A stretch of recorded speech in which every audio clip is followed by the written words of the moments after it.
share his message in the book of John chapter 4 verse 29. The Bible says, "Come, see a man who told me all things that I ever did. Could this be the Christ?" I repeat again, "Come, see a man who told me all things that I ever did. Could this be the Christ?" Father, in the name of Jesus, I thank you, Lord. I give you the praise and honor. Indeed, you have prepared the food that we may partake, and the food that we have prepared is to do your will through the preaching and the teaching of your word. So I'm going to share your word. I pray for knowledge, pray for wisdom, pray for utterance that comes from above. I also thank you, Lord, for the listeners who are listening me from different parts of the world. May you give them knowledge and understanding of your word. Those who are suffering, come to their rescue. It is in Jesus' name we pray and believe. Amen.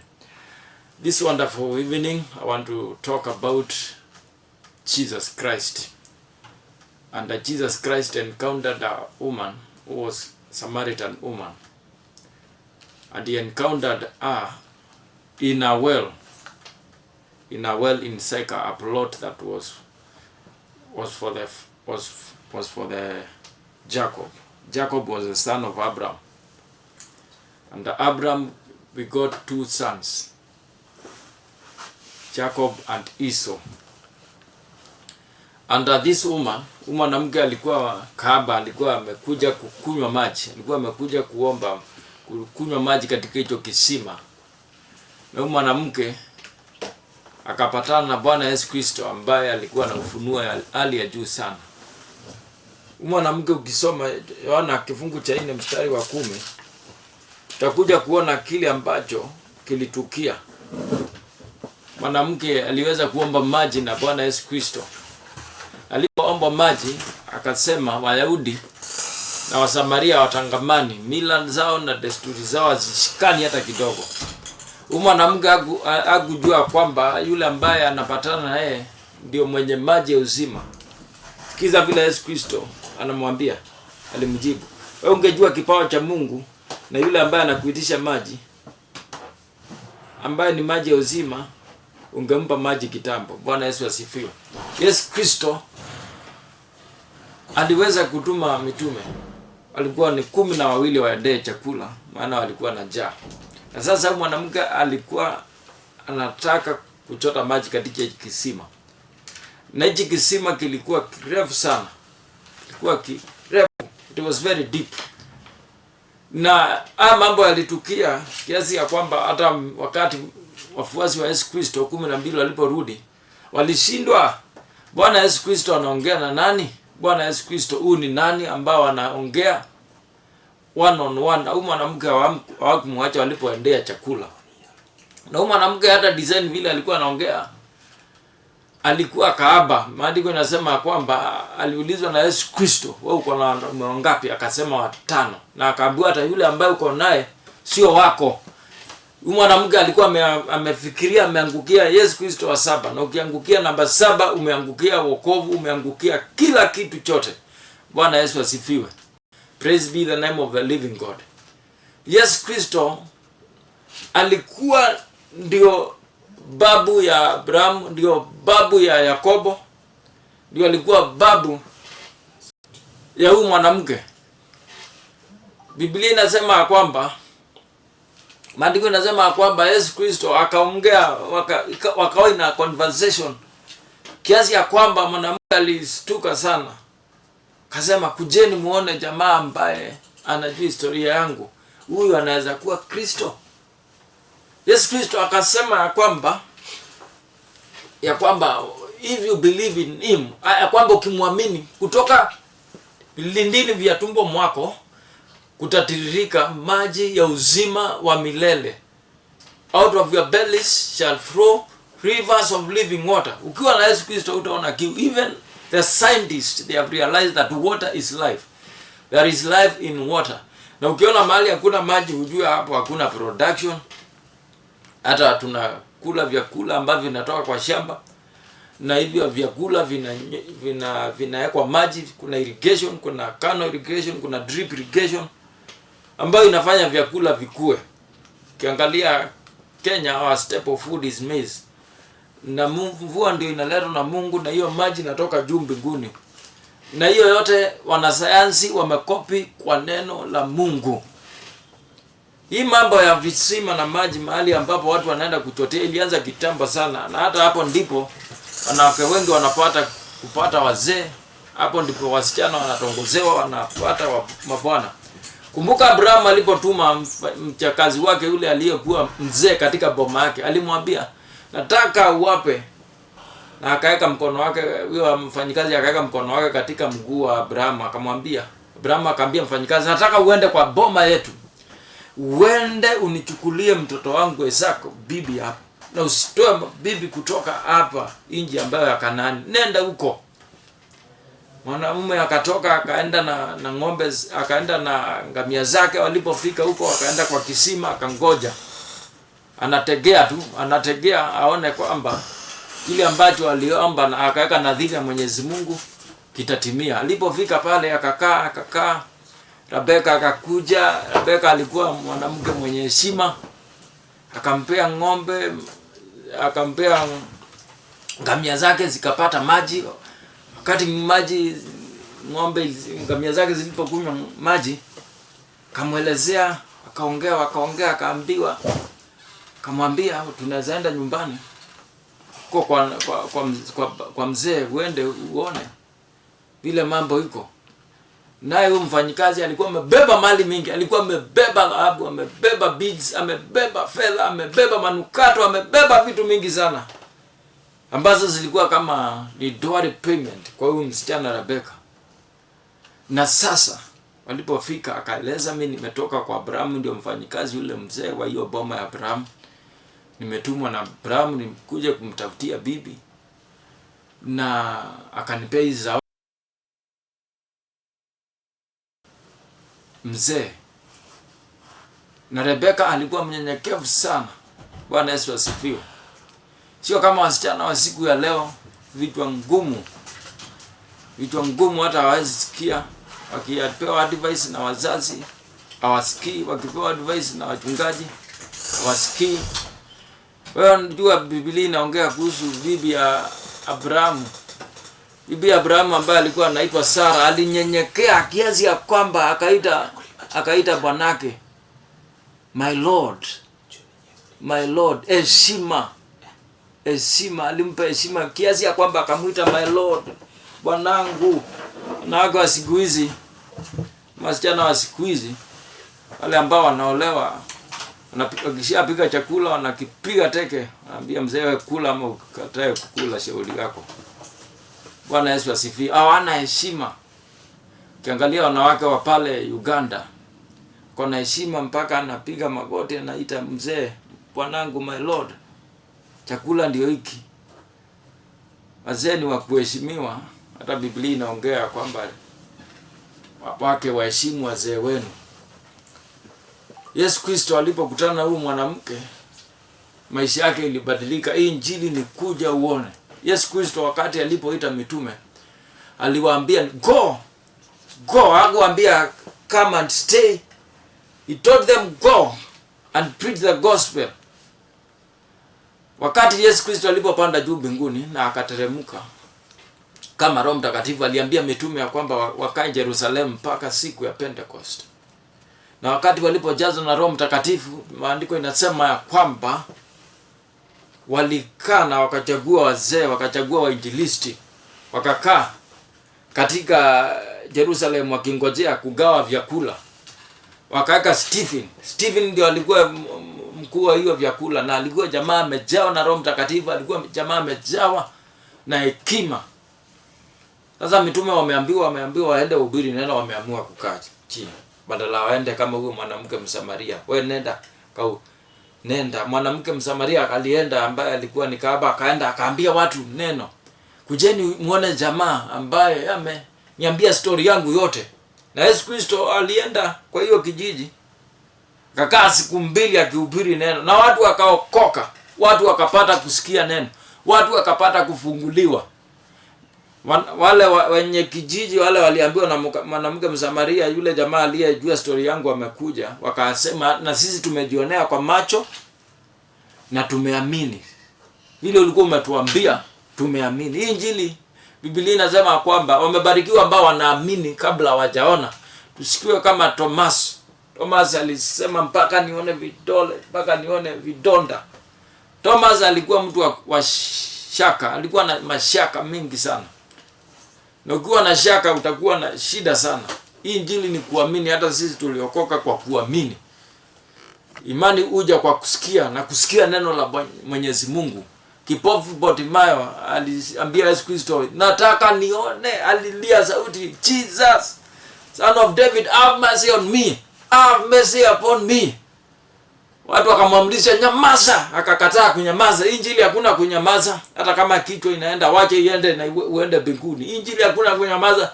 Ukinyamaza utakufa na shida yako. Mwanamke Msamaria kunyamaza, alienda akatoboa hiyo siri, akaenda akaambia watu, kujeni muone mtu ambaye anajua habari zangu.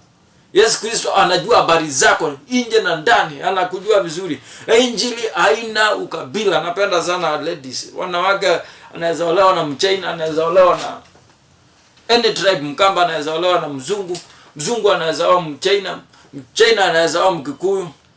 Sasa hii story ya Yesu na Msamaria ilikuwa hivyo. Msamaria alikuwa ameanza kuleta hiyo barriers. Hiyo barriers, cultures ndio inaleta barriers. Barriers, unasikia sisi hatuoangi huko. Sisi hatuoangi huko. Hapana, hii Injili ya Yesu Kristo inanga hiyo ukabila. Yesu Kristo sio mkabila. Jesus is not a tribal person. Jesus is the savior of the whole world. Hii Injili ndio iko na uwezo wa kuona. Na mwanamke angemiss opportunity. It was an opportunity of the century, opportunity of receiving Jesus Christ. Na wakati alipompokea Bwana Yesu Kristo, mambo yake ikabadilika, maisha yake ikabadilika. Akawa sio yule tena. Yesu Kristo hata alitoka kwa makanisa. Yesu Kristo ni Roho Mtakatifu. Yesu Kristo aishi kwa manyumba. Yesu Kristo anaishi ndani yetu, ndani ya mili yetu.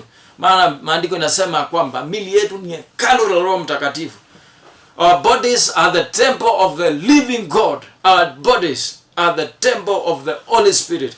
So when you defile this body, you defile everything. You defile the Holy Spirit. And it is a fearful thing to fall under the hands of the Most High God. If you have to repent, repent now. So, Injili ni kuja uone. Kuja uone. Maneno ni come and see. Come and see a man who knows your whole story. In the book of Psalms 139 verse 16, the word of God says, He saw my embryo, He saw my substance, even before the days that were written came to being, that were written about my life came into being. I was written in His book, in the Bible. This word of God, hii ndio kila kitu. Hii ndio imebeba nguvu. Ninapomaliza, kuna jamaa juzi alienda kwa mkutano wakati rais alikuwa pale Kilifi. Yule jamaa ni kijana, alikuwa machachari sana. Yule kijana alikimbia na Biblia mbio kwa jukwaa kabla masecurity wa act. Akasema, "Bwana rais, mimi nimetoka Nairobi na naomba kazi." Rais akasema, wachana naye. Jamaa akapata kazi. Japo hata kama alifinywa kidogo, jamaa alitumia chance mara moja. Hizi opportunities zinakuja mara moja. Usishindie hapo kungoja.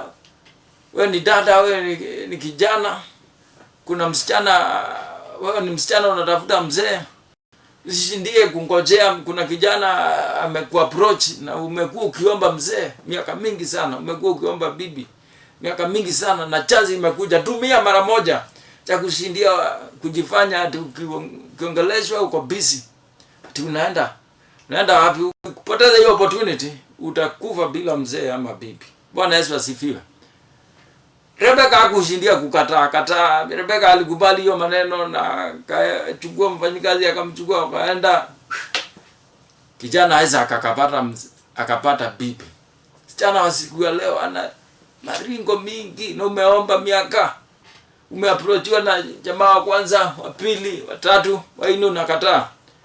Unafika miaka 50 una mzee, unazeeka na uli waste opportunity. So opportunity comes one. Kama ukijana vile alitumia opportunity akapata kazi na rais akampea kazi, wewe tumia opportunity. Ukipatana na mheshimiwa, mwambie wewe mheshimiwa, acha story mingi ati nafanya hii kazi. Mwambie mimi nataka kazi. Hata mimi nikipatana na rais leo nitamwambia mheshimiwa, mimi nataka kazi, sitashindia ati story na ubiringi hii TV na hii TV. Mimi nitakuwa straightforward. Mimi mheshimiwa nataka kazi. Na huyo mwanamke anga lose opportunity juu ya story mingi ati mimi ni Msamaria na wewe ni Myahudi, atutangamani. Hiyo mambo ya ukabila ndio imemaliza hata taifa letu la Kenya. Tukiweka ukabila kando na tuweke dini zetu kando na kanisa zetu kando na tukubali Yesu Kristo, mambo yetu itakuwa mzuri. Makanisa imefunga watu. Unaona mtu amefungwa kitambaa, amevalia mavazi marefu, amefunga masikio, amefungwa macho. Mwanamke ati anaambiwa asitahili kukanyanga kwa madhabahu, ati atachafua madhabahu. Hiyo ni ujinga hiyo. Yesu Kristo anakuja kufunga watu. Yesu Kristo ukiangalia hata yeye alikuwa anatembea kiwa peke yake, anakipatana mtu mmoja. Huyo mtu mmoja anahakikisha amebadilika. Alienda kufungua jamaa aliyefungwa na mapepo, alikuwa anaishi makaburini. Jamaa mmoja tu, misioni yake inakuanga jamaa mmoja tu, mtu mmoja tu. Akipata mtu mmoja tu, aliambia Petro, nenda tafute wale kondoo wangu wa Israeli waliopotea. Akampeana mfano mmoja. Mtu aliyekuwa na kondoo 99 na mmoja akapotea. Aliacha wale 99 akaenda akatafuta huyo mmoja. Mimi nataka mtu mmoja ambaye tutakayehubiri neno kama vile mwanamke. Huyo mmoja akipeleka hii neno, hii mambo itakuwa sawa. Hii neno ni rahisi sana. Ni rahisi sana wakati unapoona unahubiriwa. Usifanye moyo wako mgumu ati nitaokoka wakati nitazeeka. Acha nikule mifupa, acha nikula la mifupa ingali ipo, utakufa mapema. Angalia wale ambao wanakula raha vile, wako wengine meno hawana, mili imeisha, pombe imewamaliza. Kwa hivyo kimbia kwa Yesu. Kimbilia kwa Yesu. Huyu kijana alipobeba Biblia wakati alipoenda kuonana na rais alijua huyu jamaa ni wa kanisa, na huyu jamaa ana mambo mengi. Mwizi hawezi beba Biblia. Hata mwizi mkipatana na yeye usiku ukiwa na Biblia hata kuheshimu sana, hata kuibia. Nakwambia wewe, kama wewe ni pasa kwenda na uokoke, upate, hata utanyang'anya ama utafanywa madhara yoyote. So connect yourself with the anointing from the above. Connect yourself. Watu wengi sana wangependa kujua huyu jamaa nani. Huyu jamaa ni very simple. Yesu Kristo alikuwa mwanadamu, na Yohana alikuwa na ufunuo mkubwa sana alipoongea kuhusu mambo ya Yesu Kristo. Yesu Kristo alikuwa hata kabla huyo Abraham, kabla huyo Yakobo, kabla Yakobo achimbe hicho kisima ambacho waliweza kuencounter with this certain woman, Samaritan woman. Na ukitaka story ya wanaume sana, uliza hawa wanawake. Wanajua story zote za wanaume. Wanajua. Si ulize mambo ya mwanaume, ulize mwanaume mwenzake, uliza mama ama msichana. Na mama wanafanya usherati, wanajua wanaume wote tabia zao, kama mwanamke alikuwa anajua. Na hata sio hao tano vile, naona masita Yesu alikuwa anaongea nao. Hata kuna wengine hata Biblia haijaongea. Na hata hivyo ndivyo iko leo. Wanawake, unapata mwanamke akona wanawake zaidi ya 20. Lakini maisha yako inaweza badilika kama huyu mwanamke ukimkubali Yesu Kristo. Ukiangalia Biblia yote, wale watu wali-encounter na Yesu Kristo, kuna ule mwanamke mwingine alikuwa anaitwa Mary Magdalene, aliyeosha Yesu Kristo na nywele zake na mafuta yake. Nywele zake alipata kusamewa. Watu walikuwa wanamsuta wakiambia Yesu Kristo, ungejua huyu mwanamke ni kahaba. Huyu mwanamke ungejua ni kahaba, ungeshirikiana naye. Lakini Yesu Kristo hakuja kwa watakatifu. Alikuja kwa wale wenye dhambi. Jesus came to seek and save that which is lost. Hata mimi nimekuja kuhubiria kwamba Yesu Kristo anawapenda. Ijalishi umefanya nini. Ukija kwake na unyenyekee, yeye atakuokoa. Yeye atakubariki. Yeye atakufanyia mema. Yeye anaweza kukuokoa. Ana ubaguzi. Ana ukabila. Haoni vile mimi naona. Mimi naweza ona kwamba ufai, lakini Mungu anaona kwamba wewe unafaa. Usijidharau. Don't disqualify yourself. You are still able to be saved. Bado uko kwa hiyo list ya kuokolewa. Usijidharau mahali umetoka. Usijidharau kile ambacho umefanya. God can change your history. God can rewrite your history. God can do things that man cannot be able to do. Kama alibadilisha maisha ya huyu mwanamke Msamaria. Mwanamke akawa mwinjilisti, na mwinjilisti wa kwanza alikuwa ni Msamaria. Nimewaambia kwamba kanisa la kwanza lilipoanza persecution, Filipo ambaye alikuwa ni wale watu wa ndani wa kanisa alienda, litoka mbio akaenda Samaria. Mapepo ikaanza kupiga nduru. Kaanza kupiga nduru kama ambulance. Mapepo ikatoroka. Filipo mwenyewe evangelist akahubiri neno. Akahubiri neno. Hii neno ni kuhubiri, sio kukaa, hata sio kukaa kanisani. Unajua uhubiri tunakusanya watu, tunaweka kwa kanisa na tunawafunga hapo. Naye Mungu anakuja anafungua watu wanaenda zao. Unaanza kulaani watu. Usilaani watu. Yesu Kristo alisema nendeni mkahubiri. Nendeni, tokeni hapa, nendeni mkahubiri mpaka nikuje. So preach until Jesus comes. Pray until something happens. Yes, Kristo alisema nendeni. Na hiyo ndio kazi, kama vile na kuhubiria siku ya leo. Wewe ambaye umesikia neno, nawe nenda kahubiria watu wengine wapate kuokolewa. Nawe nenda kaongee na Mwenyezi Mungu. Ningependa kutamatisha, na uko hapo hujaokoka, hii ndio nafasi yako ya kumkubali Yesu Kristo. Yesu Kristo ndio ule jana, leo na milele. Yeye abadiliki. Vile alivyobadilisha maisha ya mama, nawe anaweza kukubadilisha. Nawe anaweza kukubadilisha. Ningependa kubali kurudia maneno mbele nyuma yangu. Sema, Bwana Yesu Kristo, naja mbele zako. Mimi ni mwenye dhambi. Samehe dhambi na makosa, niokoe. Futa jina langu katika kitabu cha mauti, uliandika katika kitabu cha uzima. Niokoe, nisaidie. Amen. Wacha tuombe. Baba, katika jina la Yesu Kristo tunasema ni asante kwa neno lako ambalo nimeweza kulinena kupitia kwa nguvu zako za Roho Mtakatifu. Hakika ukusanyi watu wako bure, unawasanya na sababu, unawasanya na lengo. Nami nimenena ujumbe, na ujumbe kutoka kwako. Watu wamesikia.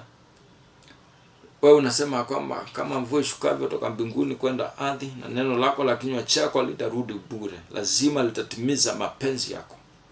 Kuna watu wanatazama, wengine wako kazini, wengine ni wagonjwa, wengine wako magarini wanafanya biashara zao, wengine wako kwa maduka. Naomba hiyo milango yao ikafunguke. Wale ambao hawajakujua, fungue macho yao ya kiroho waweze kukutambua kwamba wewe ndio maji ya uzima, na wewe ndio kisima cha maji ya uzima. Ni kupitia kwako watu wanapata wokovu, na jina lako ndilo jina lililo zaidi ya majina mengine. Pokea sifa na utukufu, na ni katika jina safi la Bwana Yesu Kristo tunaomba na kuamini.